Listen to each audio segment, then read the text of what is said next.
Frankly, I can't believe Australians are accepting what they're getting from many of their state governments at the moment when it comes to coronavirus restrictions. Just imagine for a moment if John Howard or Tony Abbott were doing this. Imagine if Jeff Kennett had tried to lock his whole state down. They'd never have done it, of course, but if they'd tried, people would have revolted. The unions, the media, the human rights bodies would have been outraged and mobilised. Now, they're all complicit. We have never had so many laws, rules, restrictions and inconveniences placed upon us in peacetime, yet people meekly accept it because they're encouraged to be scared of the zombie virus.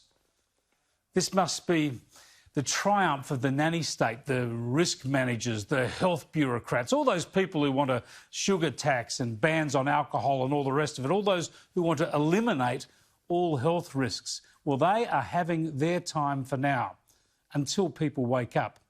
I mean, what dire emergency, what life-threatening situation, what horrible crisis for other citizens would justify police turning up at the house of a pregnant woman, a woman who is unarmed, not aggressive, no threat to herself or anyone else, and the police stick her in handcuffs and arrest her? What on earth? Excuse me, what on earth? Just put your phone down. Can you, record this? I'm in my pyjamas. What's this? I had an ultrasound in an hour. Yeah, she's pregnant, so... I'll take it easy. What's this about? I had an ultrasound in an hour. Now, you've all seen this by now. You know that Zoe's alleged crime was posting on Facebook about a planned protest against Victoria's extreme lockdown measures. She didn't go to a protest. She didn't say or do anything violent or dangerous. She lives in Ballarat, where there's a stage 3 lockdown, unlike Melbourne's stage 4, and says she didn't know a protest would be illegal. But under the same government that didn't lift a finger to stop a Black Lives Matter protest, we now see police throw the book at even the social media suggestion of a protest against the government's draconian lockdown. Still, Zoe's episode might now do more than any protest. Also the fact that, it might be a bit of an eye-opener of the human rights and stuff that I'm trying to stand for, and people realising just how out of control things are getting. I'm not a criminal person, and that was very extreme. If the police had have just called me and told me to remove the post, I would have done so. I didn't realise I was doing something wrong, and I just thought it was very extreme under the circumstances, and my children to be exposed to stuff like that. And what about her premier? What about Daniel Andrews, the bloke who's stuffed every stage of this coronavirus challenge? He's a socialist left premier, so you'd think he'd be concerned about human rights, about personal liberty and about heavy-handed policing of government edicts. Not so much. She posted something on Facebook. Allegedly, she was planning a peaceful protest. Do you think it was a fair arrest? Well, what I'd say to you is I've not seen the vision. I don't know what, I'm not sure any of us know what she was attempting to incite, allegedly. What I can say, though, is Victoria Police will be out I think a bit around noon, if not a bit earlier, and they'll be able to speak to all of those matters. Is there a new policy on approaching potential protesters in this way? Not that the government is involved in. That's very much a operational matter that Victoria Police, they may have made some decisions on the ground, as it were, but that's not something I could speak to. But they are going to be out, and you'll be able to put those questions to them. He doesn't know whether it was over the top or not, just a matter for the police. Says he hadn't even seen the vision. For the Premier to ignore this case, to wipe his hands of it, is reckless. Like letting people out of quarantine, as reckless as that, or telling infected people they can leave home for exercise, or perhaps rejecting ADF support. It just fits in with this pattern of mismanagement in Victoria, doesn't it? Andrews was soft on other protests, soft on quarantine and soft on Defence Force help, but he's going to be hard on anyone protesting against him. There are rules. We're not going to change those rules. Protests are not smart, they're not safe, and they're not lawful. And that's where it's at. As for the police, they've looked at what happened in Ballarat and they're okay with it. They say this arrest was prompted by the, quote, serious criminal behaviour of inciting an unlawful protest. You know, I'd be the first to acknowledge the optics, for want of a better description, of arresting a pregnant female. It's never going to look good.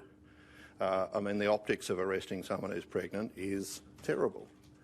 And so, of course, we were very keen to understand the circumstances and consider whether or not in all the circumstances that action was appropriate.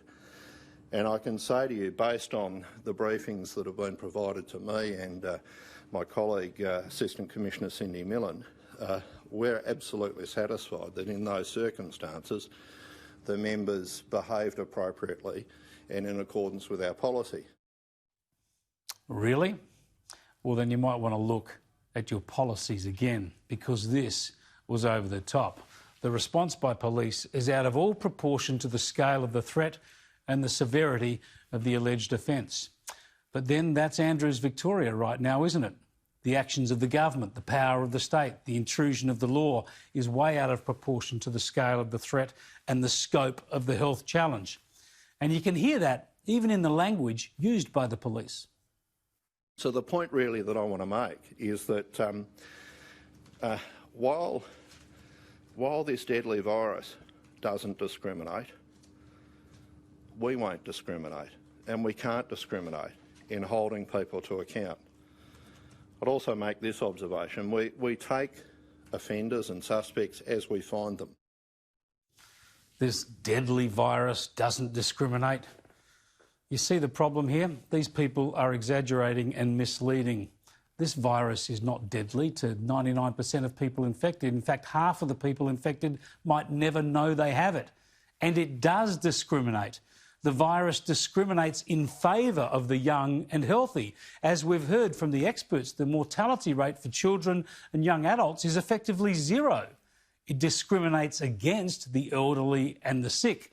It's the very old and the very sick who are most at risk. In fact, they are the only ones who are really at high risk. So they're the people we need to protect. They're the people who we need to focus on. Instead, authorities want to scare everyone, lock everyone down, while the death count continues to mount. Where? In the aged care homes, where curfews are meaningless and lockdowns change nothing. But Daniel Andrews digs himself deeper into the bunker every day. We have to make all that we have given, all that we've done, all the sacrifice that every single Victorian has made has to count for something. We can't just let that be washed away by opening up too quickly. We've got to do this in a safe and steady way. That's what the science tells us, that's what the doctors tell us, that's what the data tells us. And as difficult as that is to hear, there is no alternative. Yeah, we could never admit we were wrong and try for a slight easing of restrictions. We just say there's no alternative. There's a million alternatives. It's all about sensible balance. And Victoria has never gone close to striking that. Look at the other states. Look at other countries.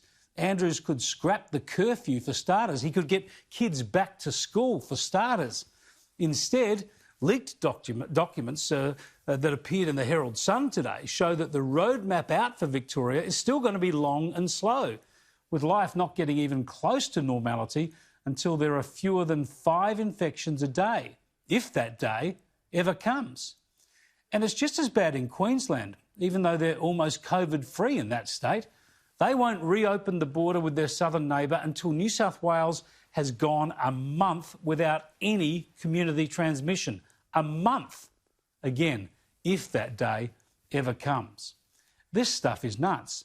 They will kill any job, divide any family, create any hardship for anyone, except, of course, celebrities and AFL officials. They will do any collateral damage they like in order to pretend they can wipe out the virus. But we know the virus can't and won't be eliminated. I know, according to the polls, most people in Victoria and Queensland and other states like WA support these lockdown measures. Well, I don't think they've been given the right information by their politicians or most of the media. I think they're being spun a line that all they need to do is put up with hardship for a while, then there'll be a vaccine and it'll all be sweet. That's nonsense. The only chance of that happening is if a highly effective vaccine is widely available within months, something that's never happened before. More likely, all the pain and hardship people are suffering now will be for nothing. It will only delay rather than avoid the day that they have to deal with the virus. And it just means that they'll be poorer and more distressed when they eventually do have to open up and find a way to live with COVID-19.